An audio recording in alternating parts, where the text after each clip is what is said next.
യോഹന്നാൻ 4-ാം അധ്യായം 1 മുതൽ 54 വരെയുള്ള വാക്യങ്ങൾ. യേശുവും സമരിയക്കാരിയും.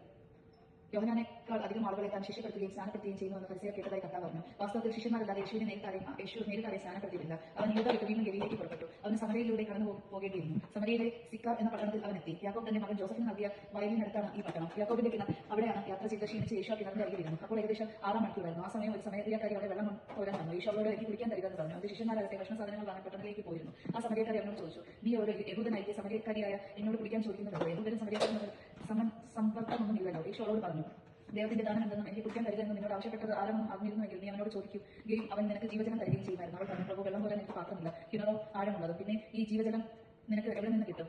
ഈ കിണർ നിങ്ങൾക്ക് തന്ന ഞങ്ങളുടെ പിതാവായ യാക്കോബിനേക്കാൾ വലിയവനാണോ നീ?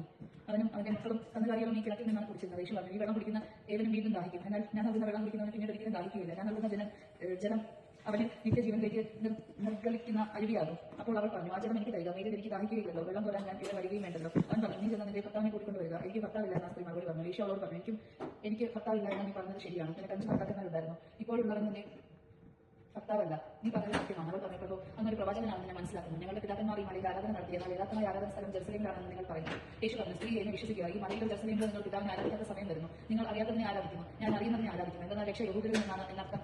എന്നാൽ യഥാർത്ഥ ആരാധകർ ആത്മാവിലും സത്യത്തിലും പിതാവിനെ ആരാധിക്കുന്ന സമയം വരുന്നു. അല്ല, ഇതിപ്പോൾ തന്നെയാണ്. യഥാർത്ഥത്തിൽ അങ്ങനെയുള്ള ആരാധനക്കാരെ തന്നെയാണ് പിതാവ് അന്വേഷിക്കുന്നത്. ദൈവം ആത്മാവാണ്. അവിടുത്തെ ആരാധിക്കുന്നവർ ആത്മാവിലും സത്യത്തിലുമാണ് ആരാധിക്കുന്നത്. ആ സ്ത്രീ പറഞ്ഞു, മിശിഹ ക്രിസ്തു വരുമെന്ന് എനിക്കറിയാം. അവൻ വരുമ്പോൾ എല്ലാ കാര്യങ്ങളും ഞങ്ങളെ അറിയിക്കും. യേശു അവരോട് പറഞ്ഞു, നിന്നോട് സംസാരിക്കുന്ന ഞാൻ തന്നെയാണ്. അവന്റെ ശിഷ്യന്മാർ തിരിച്ചെത്തി. അവൻ ഒരു സ്ത്രീയോട് സംസാരിക്കുന്നത് കണ്ട് അവർ അത്ഭുതപ്പെട്ടു. എന്നാൽ എന്ത് ചോദിക്കുന്നോ എന്തുകൊണ്ട് അവളോട് സംസാരിക്കുന്നോ ആരും എന്നോട് ചോദിച്ചില്ല. ആ സ്ത്രീ ആവട്ടെ ഉടൻ അവരുടെ പച്ചക്കറി പട്ടണത്തിലേക്ക് പോയി. ആളുകളോട് പറഞ്ഞു, ഞാൻ ചെയ്ത കാര്യങ്ങളെല്ലാം എന്നോട് പറഞ്ഞൊരു മനുഷ്യനെ നിങ്ങൾ വന്ന് കാണുകയും ഇവൻ തന്നെ ആയിരിക്കുമോ ക്രിസ്തു? അവർ പട്ടണത്തിൽ നിന്ന് പുറപ്പെട്ട് അവന്റെ അടുത്ത് വന്നു. തത്സമയം ശിഷ്യന്മാർ അവനോട് അപേക്ഷിച്ചു, ഭക്തി ഭക്ഷണം കഴിച്ചാലും.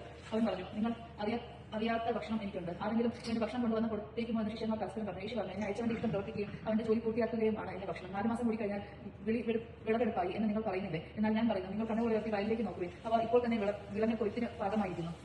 കൊയ്യുന്നവന് കൂലി കിട്ടുകയും അവൻ നിത്യജീവിതത്തിലേക്ക് ഫലം ശേഖരിക്കുകയും ചെയ്യുന്നു. അങ്ങനെ വിതയ്ക്കുന്നവനും കൊയ്യുന്നവനും ഒപ്പം സന്തോഷിക്കുന്നു. വിതയ്ക്കുന്നത് ഒരുവൻ, കൊയ്യുന്നത് മറ്റൊരുവൻ എന്ന ചൊല്ല് ഇവിടെ സ്ഥാപിതമായിരിക്കുന്നു. നിങ്ങൾ അധ്വാനിച്ചിട്ടില്ലാത്ത വിളവ് ശേഖരിക്കാൻ ഞാൻ നിങ്ങളെ അയച്ചു. മറ്റുള്ളവരാണ് അധ്വാനിച്ചത്, അവരുടെ അധ്വാനത്തിന്റെ ഫലത്തിലേക്ക് നിങ്ങൾ പ്രവേശിച്ചിരിക്കുന്നു. ഞാൻ ചെയ്തതെല്ലാം അവൻ എന്നോട് പറഞ്ഞു എന്ന് ആ സ്ത്രീയുടെ സാക്ഷ്യം മൂലം പട്ടണത്തിലെ സമരിയക്കാരിൽ അനേകർ അവനെ വിശ്വസിച്ചു. ആ സമരിയക്കാരൻകാർ അവന്റെ അടുത്ത് വന്ന് തങ്ങളോടൊത്ത് വസിക്കണമെന്ന് അവനോട് അപേക്ഷിക്കുകയും അവൻ 2 ദിവസം അവിടെ താമസിക്കുകയും ചെയ്തു. അവന്റെ വചനം ശ്രമിച്ച മറ്റു പലരും അവനെ വിശ്വസിച്ചു. അവൻ ആ സ്ത്രീയോട് പറഞ്ഞു, ഇനിമേൽ നിങ്ങൾ വിശ്വസിക്കുന്നത് നിന്റെ വാക്കുമൂലമല്ല, കാരണം ഞങ്ങൾ തന്നെ നേരിട്ട് ശ്രമിക്കുകയും ഇവനാണ് യഥാർത്ഥത്തിൽ ലോകരക്ഷകനെന്ന് മനസ്സിലാക്കുകയും ചെയ്തിരിക്കുന്നു. രാജസേവകന്റെ പുത്രനെ സുഖപ്പെടുത്തുന്നു. 2 ദിവസം കഴിഞ്ഞ് അവൻ അവിടെ നിന്ന് ഗലീലയിലേക്ക് പോയി.